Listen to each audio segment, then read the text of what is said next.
केजरीवाल सरकार ने दिल्ली के अंदर कंस्ट्रक्शन, डिमोलिशन और बाहर से आने वाले ट्रकों पर लगी रोक आज से हटा ली है, जबकि निर्माण कार्यों पर रोक हटाने के साथ साथ दिल्ली सरकार ने 14 नियम बना दिए हैं। दिल्ली में निर्माण कार्यों की अनुमति देते हुए कंस्ट्रक्शन साइट पर 14 नियमों का सख्ती से पालन करना दिल्ली सरकार ने अनिवार्य कर दिया है।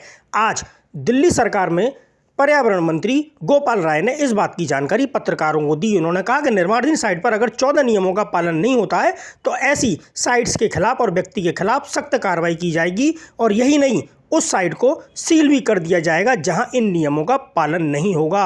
उन्होंने इसके लिए बाकायदा जिला प्रशासन की ओर से एसडीएम और नगर निगम की ओर से कई अधिकारियों को नियुक्त किया है जो इस तरह की गतिविधियों पर निगरानी रखेंगे जिससे दिल्ली का प्रदूषण ना बढ़ सके। उन्होंने क्या कहा, आगे की स्लाइड में विस्तार से देख रहे हैं टाइगर कमान। दिल्ली के पर्यावरण मंत्री गोपाल राय ने कहा है कि दिल्ली में निर्माण कार्यों की अनुमति दी जा रही है, लेकिन कंस्ट्रक्शन साइट पर प्रदूषण नियंत्रण से जुड़े 14 नियमों का सख्ती से पालन करना होगा। निर्माणाधीन साइट पर अगर 14 नियमों का पालन नहीं होता है तो उनके खिलाफ सख्त कार्रवाई की जाएगी। इसके अलावा साइट को सील भी किया जा सकता है। दिल्ली में एंटी डस्ट अभियान, एंटी ओपन बर्निंग, पानी का छिड़काव और पीयूसी जांच का अभियान जारी रहेगा। गोपाल राय ने आज पत्रकारों को बताया कि दिवाली के बाद प्रदूषण का स्तर लगातार बढ़ता गया था और AQI का स्तर 500 तक पहुंच गया था। दिल्ली का प्रदूषण स्तर लगातार सप्ताह भर तक गंभीर श्रेणी में रहा। प्रदूषण खतरनाक स्थिति में पहुंच गया था। उसको देखते हुए दिल्ली के अंदर सभी निर्माण और डिमोलिशन की गतिविधियों पर बैन लगा दिया गया था, जिसमें राष्ट्रीय महत्व की गतिविधि भी थी। उन्होंने अनुमति आज दे दी गई है। दिल्ली के ऊपर बैन लगा दिया गया था। सिर्फ अत्यावश्यक सेवाओं को जुड़े ट्रकों की छूट दी गई थी, इसको भी वापस ले लिया गया है। दिल्ली के अंदर स्कूल कॉलेजों को भी बंद कर दिया गया था। धीरे धीरे दिल्ली में प्रदूषण की स्थिति में लगातार सुधार और स्थिरता दिख रही है।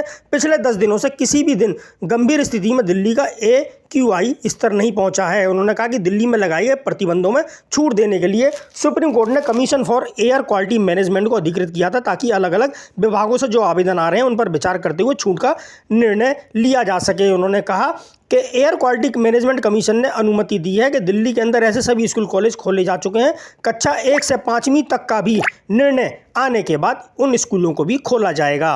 गोपाल राय ने कहा कि दिल्ली के अंदर जितने भी कंस्ट्रक्शन और डिमोलिशन की गतिविधि बहन थी उन सभी को खोला जा रहा है। दिल्ली में आज से इन गतिविधियों को अनुमति दी जा रही है, लेकिन कंस्ट्रक्शन साइट पर प्रदूषण नियंत्रित करने के 14 नियम हैं, उन सभी निजी सरकारी एजेंसियों को सख्ती से पालन करना होगा। अगर वह पालन नहीं करती हैं तो उन कंपनियों और कंस्ट्रक्शन साइट के खिलाफ सख्त कार्रवाई की जाएगी। इसके अलावा जरूरत पड़ने पर उनको सील भी किया जाएगा। उन्होंने कहा कि इस कार्य में कोई भी नाजायज फायदा ना उठाए, इसको लेकर किसी तरह की लापरवाही ना बरतें। DPCC, SDM, MCD सहित सभी एजेंसियों की टीमें लगातार दिल्ली के अंदर निर्माणाधीन साइटों की लगातार निगरानी, निरीक्षण का काम करती रहेंगी। एंटी डस्ट अभियान जारी रहेगा। उन्होंने कहा कि सभी एजेंसियों के जरिए निरीक्षण किया जाएगा कि जो 14 नियमों का पालन कर रहा है या नहीं कर रहा है, यहाँ नियमों का पालन नहीं होगा तो वहाँ सख्त कार्रवाई की जाएगी। पर्यावरण मंत्री ने कहा कि दिल्ली में ट्रकों के प्रवेश पर बैन था, अब सभी ट्रकों को दिल्ली के अंदर आने की अनुमति दी जा रही है। इसके अलावा दिल्ली में CND प्रबंधन के लिए पोर्टल बनाया हुआ है।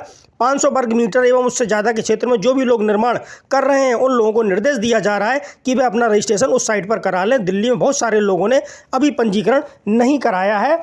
उनकी इच्छा है कि वो लोग इस पर पंजीकरण जल्दी कराने, जिससे कि उनकी साइट की निगरानी की जा सके। उन्होंने कहा कि दिल्ली में एंटी डस्ट अभियान और निगरानी का काम तेज किया जाएगा। गोपाल राय ने साफ कर दिया कि अब दिल्ली के अंदर 14 नियमों का पालन निर्माण साइट पर करना पड़ेगा और जो ऐसा पालन नहीं करेगा तो दिल्ली सरकार और MCD की ओर से उस साइट के खिलाफ सख्त कार्रवाई की जाएगी और ज़रूरत पड़ने पर उस साइट को सील किया जाएगा, जिससे कि दिल्ली में प्रदूषण की स्थिति आने वाले समय में और दिक्कत पैदा ना करे और दिल्ली वासियों को प्रदूषण का सामना ना करना पड़े। उन्होंने कहा कि दिल्ली को साफ सुथरा रखने की जिम्मेदारी सरकार के साथ साथ यहाँ के नागरिकों की भी है। यदि इस तरह का प्रदूषण वो कहीं देखते हैं तो ग्रीन ऐप के माध्यम से वो दिल्ली सरकार को सूचित कर सकते हैं।